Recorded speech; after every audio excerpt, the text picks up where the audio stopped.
থাকবো না, আমি আমার বাপের বাড়ি চলে যাবো। আমাদের বাড়ি থাকবে না মানে বাপের বাড়ি চলে যাবো মানে কি হয়েছে তোমার?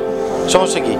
তোমার আম্মু 24টা ঘন্টার মধ্যে একটা সেকেন্ডও যে তার মুখটা অফ থাকে না। 24টা ঘন্টা আমার সাথে শুধু ঝগড়া করে, এটা না এটা, ওইটা না ওইটা। হয়তো তোমার আম্মু থাকবে না, তা আমি।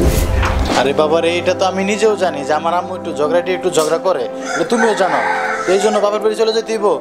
শোনো, আমি এত কথা জানি না, হয়তো তোমার আম্মু থাকবে না, হয়তো আমি থাকবো, আমি এটাই জানি। কাকে রাখবা সেটা তুমি চিন্তা ভাবনা। ঠিক আছে, এই পাশে আম্মু, এই পাশে তুমি আমার বউ, তো কি করবো আমি বলো? আর আম্মুকে তো ফালাই দিতে পারি না, তোমাকে তো ফালাই দিতে পারবো না, একটু মেনে নিতে হইব। আমি মেনে নিতে পারবো না। এতদিন থেকে আজকে 5 বছর থেকে আমি এগুলো সহ্য করছি, আমি আর পারবো না সহ্য করতে। থাকো তুমি তোমার বাড়ি, আমি চলে যাবো। আচ্ছা ঠিক আছে, আমি দেখতেছি।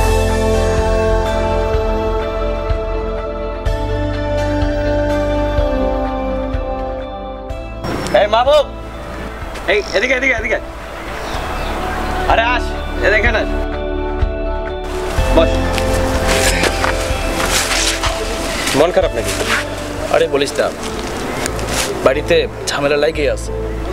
ঝামেলা তো সব সংসারে একটু একটু থাকে, কি হয়েছে? তারপর দেখ, যে ভাই বিয়ে করলো না, হ্যাঁ 2 মাসও হয় নাই, এখন ভাবির সাথে মার সাথে ঝগড়া দিন দিন মানে বাড়তেছে। মানে এই বিষয়টা নিয়ে ঘরেও শান্তি নাই। দেখ, বাসায় গিয়া যে বসবো, সেই মন মানসিকতা নষ্ট হয়ে গেছে।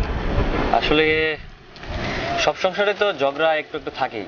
তাহলে তুই বড় ভাইয়ের সাথে আলাপ করে দেখ, উনি হয়তো বুঝতে পারবে জিনিসটা। ঝগড়া করে তো কিছু হয় না, দেখ মিউচুয়াল আনা যায় নাকি। আসলে ঠিকই বলছিস। আমি এক কাজ করি, আমি আজকে ভাইয়ের সাথে একা কথা বলে দেখি। ওইটাই, কারণ ঝগড়া করে কিছু হয় না, মিউচুয়াল কর। ঠিকই বলছিস। ঠিক আছে, উঠি। হ্যাঁ তাহলে আসা উঠি। হ্যাঁ দেখছ, বিয়ার পরে এই সংসার এলোমেলো হয়ে যায়। সবাই এটাই, এই জায়গা থেকে আমাদের শেখা উচিত।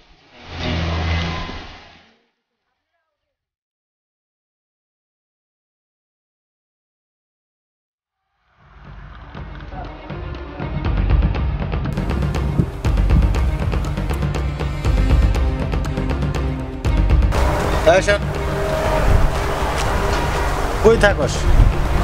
তোরা খুঁজলে পাই না, বাসায় আসস না, কি ঘটনা? যা, এখন বাসায় যাবি, এখন বাসায় যাবি, আশপাশে না ঘোরাঘুরি না করবি, যা। ভাইজান, তোমার লগে আমার কিছু কথা আছিল। কি কথা বল? আমি সকালবেলা ঘরে গেছিলাম ভাই, ভাবির কথা আর তোমার কথা আমি সবই শুনছি। তুমি বিয়ে করছো, নতুন বিয়ে করছো, ঠিক আছে, ভাবি ভালো, অনেক ভালো, কিন্তু আমার মা তো খারাপ না ভাই। 2 মাস ধরে বিয়ে করছে, ভাবিরে পায়া মারে ভুলে গেলা।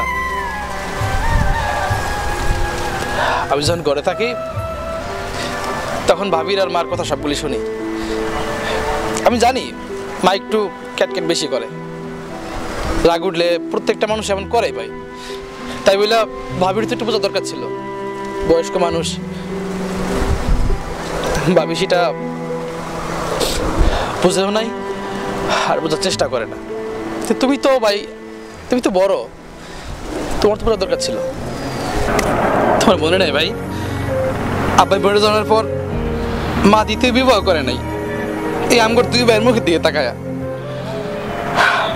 আর আজকে এই 2 মাস যাবৎ তুমি বিয়ে করছো, 2 মাসে মা এতই খারাপ হয়ে গেল। আসলে তুমি ঠিকই কইছো, মা তো মিথ্যাবাদী, মা তো মিথ্যা কথাই কয়। তুই দেখো নাই ভাই, ছোটবেলায় যখন ঘরে খাবার ছিল 2 জনের, তখন মা না খায় বলতো আমি খাইছি, আমার পেট ভরা, তোরা খায় না। মা মিথ্যা কথা বলতো। আসলে আমি তো ভাবির মধ্যে খারাপ কিছু দেখি না, ভাবি শিক্ষিত মাইয়া, তুমি হয়তো বুঝাইলে ভাইয়া, ভাবি বুঝতে পারবো। শুধু শুধু ঝগড়া করে আমাদের সংসারটা এলোমেলো করে দিও না ভাই। মা অনেক কষ্টে করে মানুষ করছে, আমি তোমার ছোট ভাই হইয়া হয়তো তোমার অনেক জ্ঞান দিয়ে ফেললাম না ভাই। আচ্ছা সমস্যা নাই, ঘটনা হচ্ছে যে আমারই বোঝার ভুল। তুই এখন বাড়িতে যাবি, আমি বাজারে যাইতেছি, বাজারে সবচেয়ে বড় যে মাছটা আছে না, আমি ওটা কিনে নিয়ে আসতেছি। আজকে মা নিজের হাতে রান্না করবো, তুই আছস, বোন আছে, মা মিলে সবাই মিলে বসে একসাথে খাবো। তুই যা ভাই, তুই যা, তুই এখন যা, বাজার থেকে আসতে যা।